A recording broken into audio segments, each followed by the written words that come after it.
Part 1.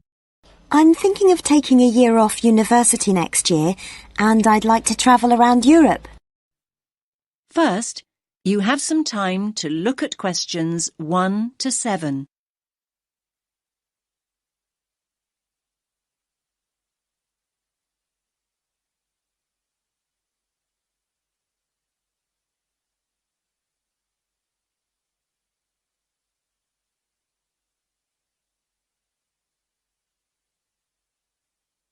Listen carefully to the first part of the conversation and answer questions 1 to 7. Good morning. How can I help you? I'm thinking of taking a year off university next year, and I'd like to travel around Europe. OK then. Do you have any idea where you'd like to go? Well, I was thinking of starting in France and then working my way up to Eastern Europe, possibly going as far as Slovakia. Well, there are a number of ways you can do this, and we have various options available. It really depends on your budget and how you'd like to travel. That's just the thing, really. I've just finished my second year at university, so obviously I'd like to do it in as cheap a way as possible. That's fine. Could you give me a rough idea of the price range you're looking at? Realistically speaking, I'm hoping to pay between about £700 and £900. I could stretch to £1,100, but that's really my limit. How long are you thinking of going for? About 10 months. To be honest, you'd be better off travelling for about 7 months, if that's your budget. OK, that's not too bad. So, how would you suggest I travel? Well, because of the time limit, I don't think walking is a viable option. Of course, in this day and age, the most convenient way to get around is by flying, particularly if you've got quite a bit you want to see in a short space of time. Saying that, I still think the best way to get around Europe is by train. As a student, you can also get a student rail card, which means cheaper fares. That sounds brilliant. How do I go about getting a rail card? Well, if you decide that's what you want to do, then we can organise that all for you. You'll need to fill in a form and provide us with 2 passport photos, and we'll do the rest. It costs about £36 plus about £10 administration costs. Great. That's really not expensive at all. And what about buses? I was just thinking if I decide to go to places which are a bit more remote. There are always local buses, but these are not always a good idea. They can be quite unreliable and in some areas quite dangerous because the buses tend to be overcrowded and some of the drivers drive way too fast. So I would suggest you don't do this. That sounds quite frightening.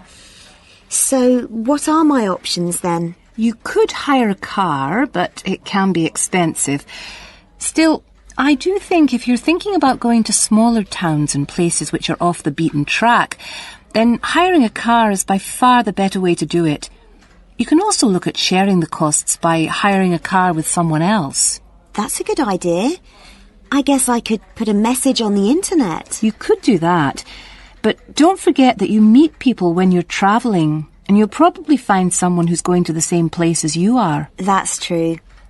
I want to stay in youth hostels, so I'm sure I'll find people who are interested in going to the same places. Oh, one last thing. What about taxis? I was thinking about if I go out at night. I use taxis all the time here. But taxis abroad are a different story. In certain countries, they're no problem, but by and large, taxi fares are high. Oh. If you do go out at night, try walking home, but make sure you don't do this alone. Try and find people to go out with at night or come home at a reasonable time. But if you're staying in youth hostels, you should find plenty of young people to go out with at night. I'm sure I will.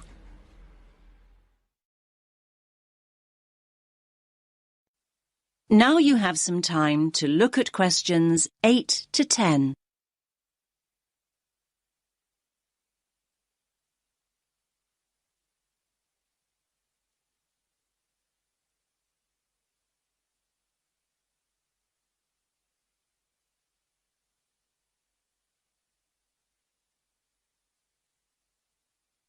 Now listen to the next part of the conversation and answer questions 8 to 10. Now, have you thought about how you'd like to travel to France? Not really, no. There are basically 3 ways. You can go by ferry, which leaves every day and night, or there's the hovercraft, which is more pricey, but will get you there quicker, and, of course, you could fly. Well, I don't think flying is an option for me, as it'll be too expensive. So I suppose I'll choose one of the other 2. It's a pity, really, as I don't fancy the idea of travelling by sea. Last time I did that, I got terribly seasick. Well, you're in luck then, as at the moment there's a special deal on flights to France. Ah. In fact, a plane ticket is now half the price of a ferry ticket, which is usually the cheapest option. That's great. I'll do that then. I much prefer flying anyway. I'll need to get some details off you then. Firstly, how will you be paying? Cash, cheque or credit card? If you pay by cheque, you'll need a cheque guarantee card. I don't have my chequebook with me, so it'll have to be by credit card. Fine, that's no problem. If you could just sign over here, and then we'll have a look at flight times, and I can sort out a youth travel card for you. Fine. Oh, can I use your pen, please? No problem. Now, let's look at times. There is a flight leaving at 9 a.m. and one that leaves half an hour later. Or you can choose a later flight at 11:30.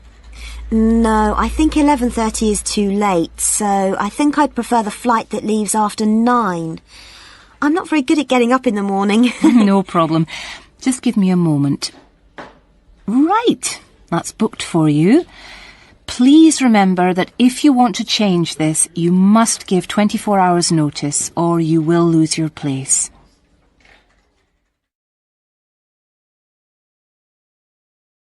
That is the end of part 1. You now have half a minute to check your answers.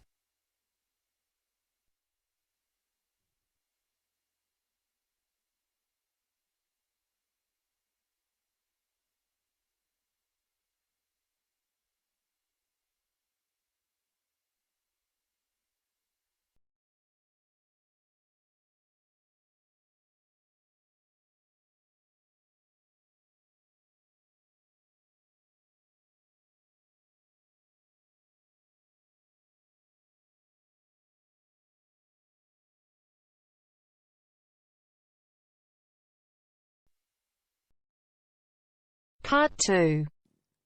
You will hear part of a local radio program about fighting air pollution in Canadian towns. First, you have some time to look at questions 11 to 14.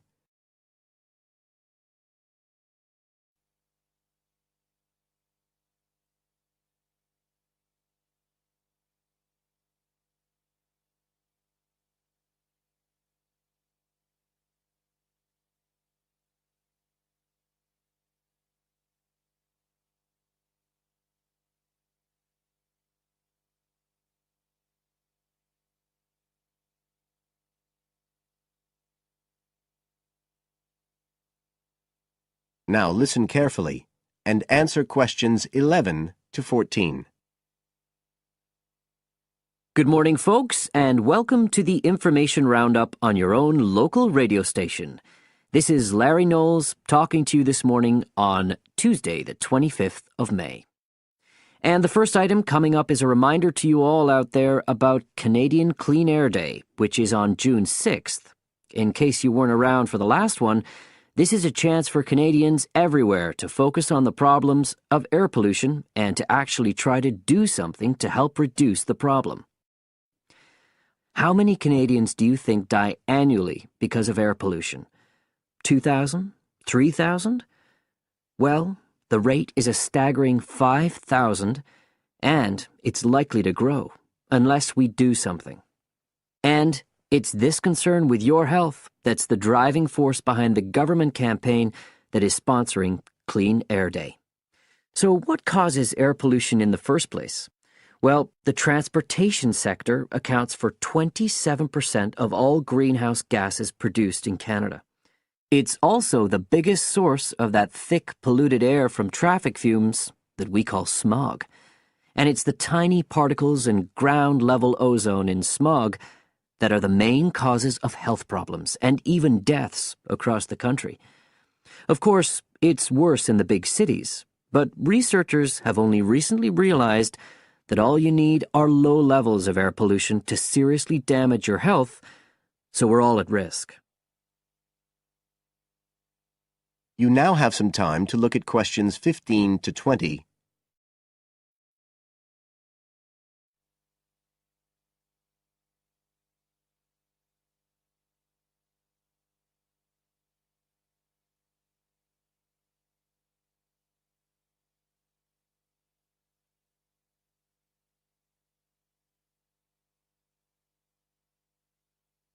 Now listen and answer questions 15 to 20.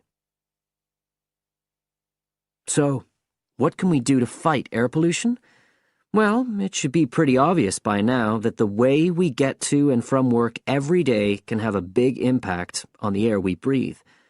So the easiest action you can take on Clean Air Day is to accept what we call the Commuter Challenge and get to work on foot or by cycling for a change. If you have to use your car, try carpooling and share the drive, or better still, use public transit. If everyone tries this for just one day, you'll be amazed by the difference it can make to the air in our towns and cities. But there's more you can do to improve air quality. For example, you can plant trees. And if you don't have a garden, then you can do your bit in other ways. For instance, did you know that modern, improved wood stoves can reduce wood smoke by as much as 80 to 90%? So you can make a big difference if you upgrade the appliances you use in your home.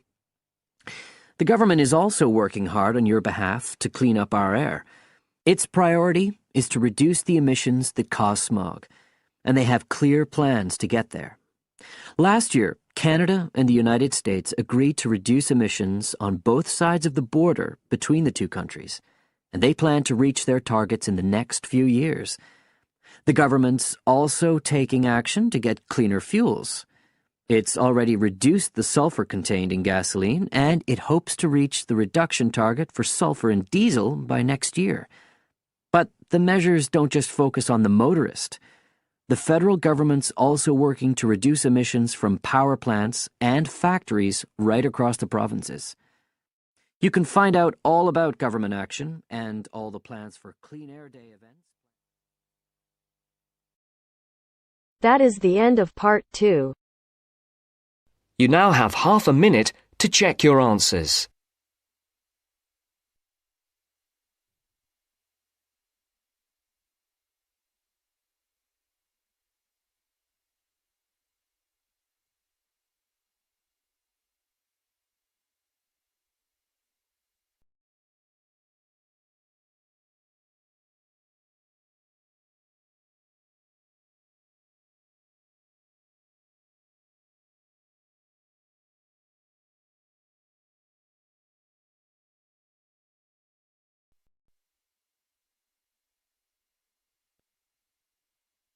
Now turns to part 3.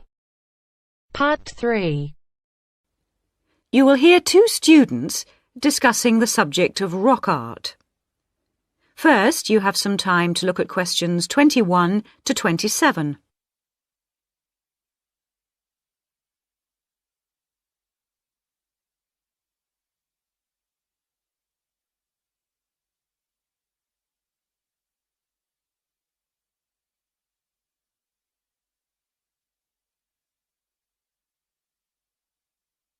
Now listen carefully and answer questions 21 to 27. Hello, David. Oh, hi, Mia.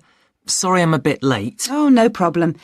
Thanks for agreeing to help me with my assignment today. I really needed to go over it with someone. Sure.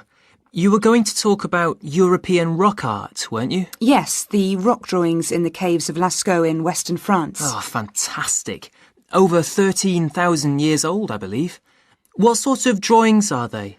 They're drawings of animals on the whole, but you can also find some human representations, as well as some signs. There are roughly 600 drawings at Lascaux. Really? Were they mostly pictures of bulls? Well, no, actually. The animal most depicted was the horse. Have a look at this graph. It shows the distribution of the different animals. You see, first the horse, and then, after that, a sort of prehistoric bull. Oh, OK. That's interesting, isn't it? And the third most commonly drawn creature was the stag. There were some other animals, but these are the main ones. What are the drawings like? I mean, what sort of style? Well, the bulls are depicted very figuratively. They're not very realistic. They're very big by comparison to the other drawings of people and signs.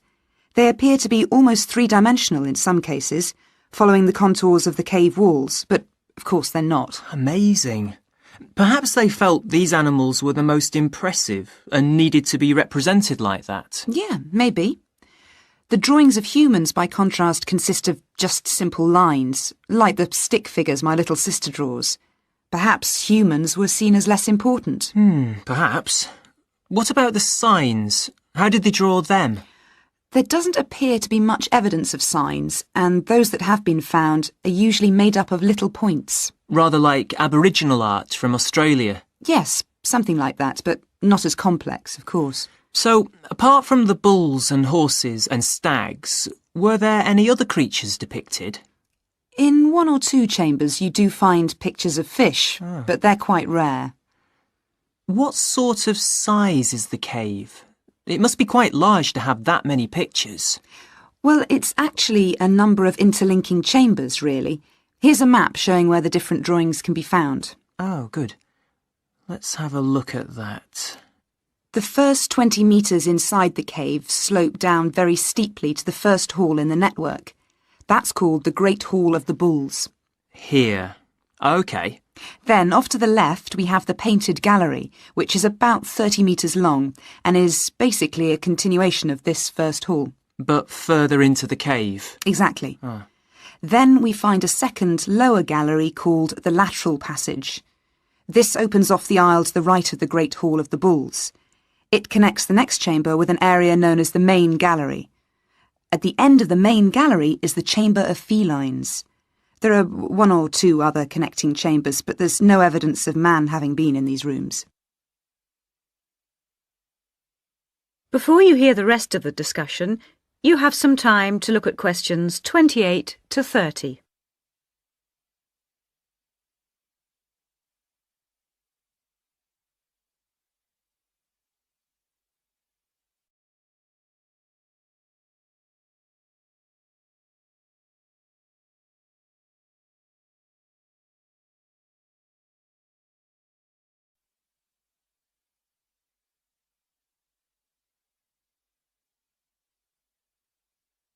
Now listen and answer questions 28 to 30.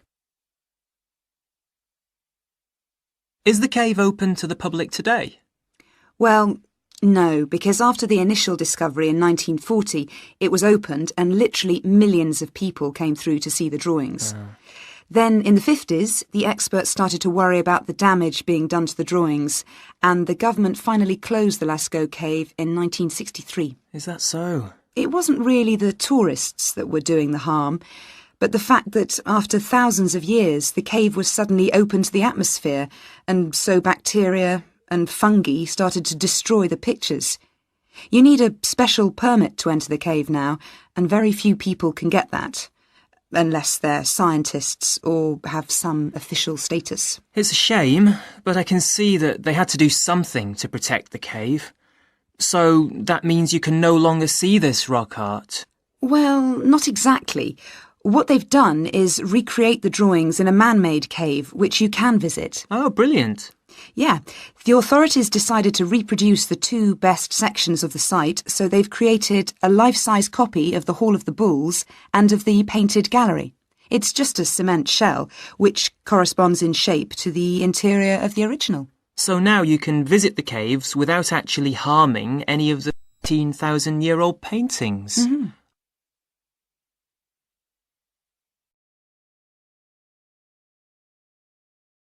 That is the end of part 3. You now have half a minute to check your answers.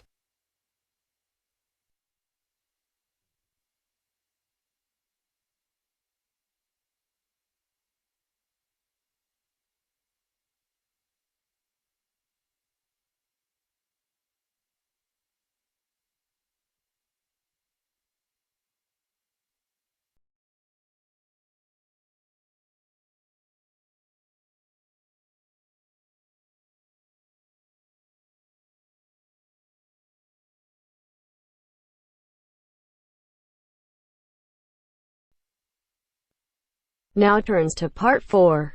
Part 4. You will hear a presentation by a student about a website she has designed for a supermarket. First, you have some time to look at questions 31 to 40 on pages 113 and 114.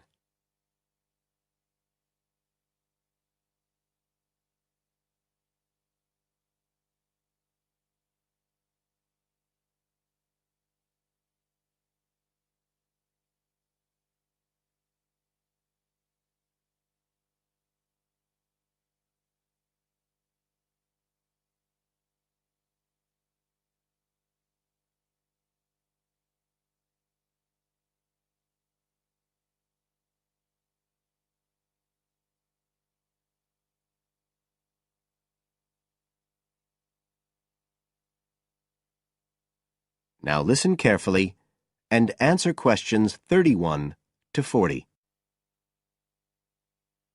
For my website design project, I decided to approach SuperSave supermarkets because I have an evening job at the supermarket, so I already have a slight insight into their organisational goals and workings. The field research for my project was in 2 stages. First, I had an interview with Mr. Dunn, who is in charge of SuperSave's customer care department.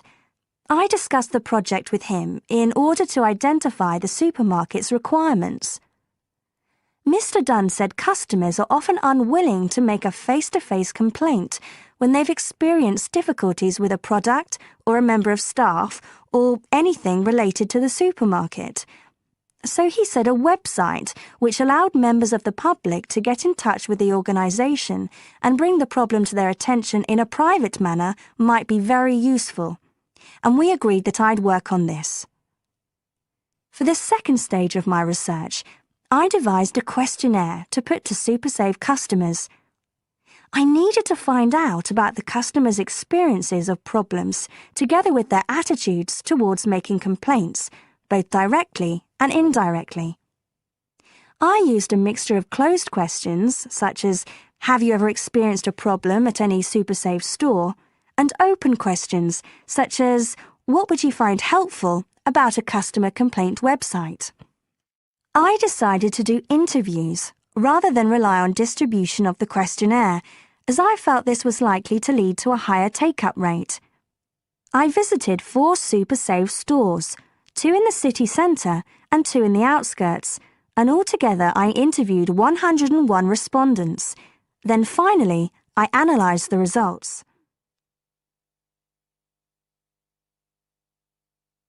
I found the results of the questionnaires to be very informative. I found that out of the total number of customers investigated, 64% had at some stage encountered a problem in a SuperSave store. Out of these people, the vast majority said that they hadn't reported the problem to any member of staff. They just kept it to themselves. The next thing I tried to find out was why they hadn't complained. Well, about 25% of the people I interviewed said the reason was that they couldn't be bothered, and a slightly smaller percentage said that they didn't have enough time. But 55% said the reason was that they felt intimidated. I finally asked if they would be more likely to complain if they didn't have to do it face-to-face, and nearly everyone I asked said that they would, 95% to be exact. I then set about designing the website to meet these needs. Once I'd completed the website, I made another appointment with Mr. Dunn to find out what he thought of it. Mr. Dunn said he felt that the pages would benefit his organisation by giving customers a new way of expressing their complaints and by making it easier to collect complaints, identify specific places where service and customer care were not as good as they should be, and act upon them accordingly. SuperSave is already a highly customer-orientated organisation, and he thought our website would be an excellent addition to their customer care effort. This is all well and good, but there still remains the general problem with websites, that there's the lack of access to online computers. Surprisingly, in my survey, I found that 88% of those interviewed had access to the internet, which I felt was quite high.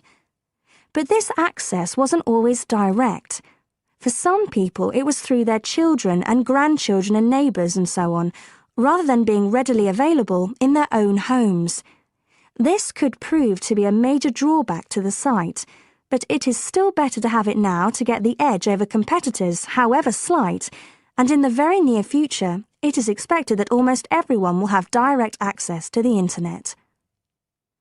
Another thing to consider is that at the moment I can only base our conclusions on data gathered from a tiny fraction of the supermarket's customer base. In order to get a better idea of how the site is doing and to see how well I have met my objectives, the site will need to have been up and running for at least a few months. After this time, it'll be possible to see whether or not people are actually using the site and if it's helping to make improvements to their customer service. It would also be interesting to study the effect of the site on staff at the supermarket. Morale could be dented as more complaints come in. Staff may feel they are being unfairly criticised and that there is no need for another way for customers to complain. But also, the site could boost morale by making staff come together to overcome the constructive criticism, and they may gain more job satisfaction by knowing that they are making a difference to the customer.